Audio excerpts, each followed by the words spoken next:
Ciao a tutti amici, oggi sono qui per mostrarvi come mettere i sottotitoli sui video che avete caricato su YouTube. Questo è il secondo video che faccio al riguardo, perché comunque questo che vi propongo oggi è un sistema nuovo, è differente da quello che ho proposto la volta prima e questo penso sia anche molto più facile. Ok, faccio prima a fare un esempio pratico. Mi sono messo dei collegamenti rapidi a uno dei miei video, sottotitoli. Vado sulle impostazioni, sottotitoli, 7, abbiamo cinese, francese, inglese, italiano, russo e spagnolo. Ok? Questi sono i sottotitoli che sono andato a mettere all'interno del mio video. Allora, la procedura che vi farò vedere non è difficile, però è abbastanza laboriosa, perciò se siete interessati mettetevi seduti e gustatevi il tutorial. Il fatto di mettere i sottotitoli ai vostri video aumenta la possibilità di visualizzazione da parte degli utenti, perciò penso che sia una buona cosa. Ok, apro un video dove non ho sottotitoli. Sottotitoli 1, titoli generati automaticamente, perché comunque YouTube genera automaticamente dei sottotitoli. Facciamo 3 puntini, aggiungi traduzioni, andiamo su italiano, che è la traduzione che è già stata fatta in automatico. Come vedete qua sotto ci sta tutta quanta la traduzione. Al momento andiamo su modifica. Tutto ciò che non era cliccabile prima o modificabile ora lo è. Vedete? Tutte quante. Queste sono tutte le battute che vengono fatte dentro al mio video. Praticamente sono tutto ciò che ho detto. Ok, perciò la prima cosa che noi dovremmo fare è quella di andare a correggere la grammatica e gli errori d'ortografia che ci sono all'interno di tutto questo, che sicuramente ce ne sono sia per parlata nostra sia per errore software. Ok? Una volta che abbiamo apportato tutte le dovute modifiche, ciao a tutti, punto, bisogna dare una corretta grammatica per una traduzione migliore per dopo, perché se non diamo una corretta grammatica, una punteggiatura esatta, succede un casino poi nel momento in cui andiamo a fare una traduzione di tutto quanto il testo. Perciò più siamo precisi in italiano, nella nostra lingua, e più saranno precise le altre lingue. Ok? Ok, facciamo finta che io ho apportato tutte le dovute correzioni e faccio pubblica. Qua viene fuori l'italiano che abbiamo corretto noi. Così adesso abbiamo 2 lingue in italiano, quella che è stata generata in automatico da YouTube e quella dove noi abbiamo apportato delle correzioni grammaticali. Non date retta a questo segnale. Ok, adesso riapriamo il nostro video. Io mi sono messo un attimo un collegamento diretto apposta per fare prima. 3 puntini, aggiungi traduzione. Andiamo sulla traduzione che abbiamo fatto noi.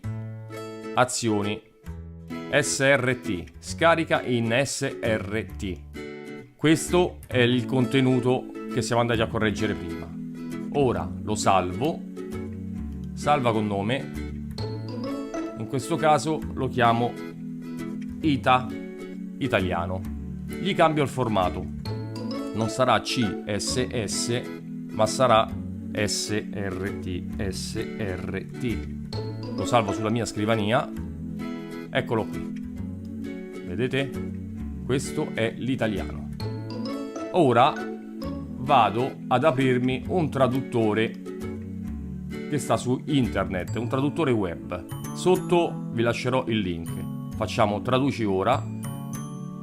È uno dei pochi traduttori che ho trovato online che traduce i file SRT. Ok, trascino il mio file all'interno del quadrante, rilascio, lui carica. Italiano a italiano, no, facciamo italiano ad inglese.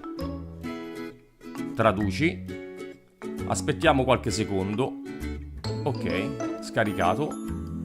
Italiano, perché comunque il nome era quello che gli abbiamo lasciato, solo che adesso noi, vedete, italiano n inglese. Io per comodità scrivo ing e lo porto qua sotto. Adesso rivado su traduci ora, vi faccio vedere il doppio passaggio almeno. Riportiamo dentro quello in italiano, lui ricarica noi cambiamo lingua. Abbiamo fatto inglese, ora facciamo cinese. Cinese tradizionale. Traduci. Ok. Rinominiamo. No, ho sbagliato. Rinominiamo. Cinese tradizionale. Ok. Ora che facciamo? Usciamo fuori dal traduttore perché non ci interessa più. Io riapro da zero. I soliti 3 puntini. Aggiungi traduzione. Ed ora siamo pronti ad aggiungere tutte le lingue che vogliamo, perché abbiamo una matrice in italiano perfetto. Di conseguenza ci basta tradurre l'italiano nella lingua desiderata. Perciò andiamo su aggiungi nuovi sottotitoli. Allora abbiamo detto inglese, carica il file, scegli il file, che corrisponde a quello che abbiamo fatto prima, scegli, carica, hello, vedete? Ora abbiamo anche i sottotitoli in inglese.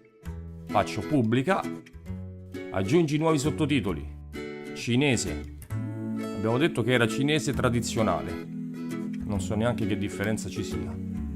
Carica un file, scegli il file.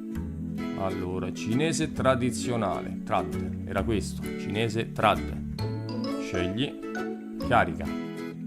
Ok, adesso abbiamo anche il cinese.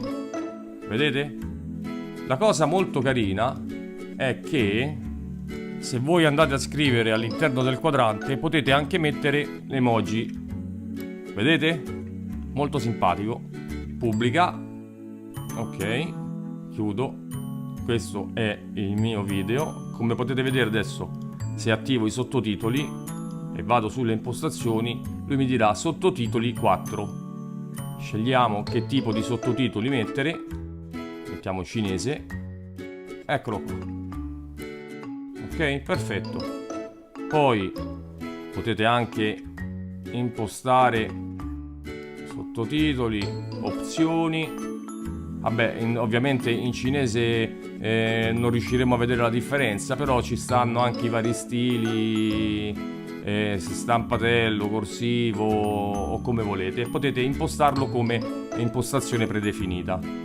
Questo adesso lo possiamo vedere soltanto se noi mettiamo una lingua con le nostre lettere. Vediamo anche l'inglese, cosa che io ho già fatto, vedete? Ok, il tutorial è terminato. Come ogni volta spero che vi sia stato utile, lasciate un like, iscrivetevi e condividete. Ci vediamo alla prossima, ciao!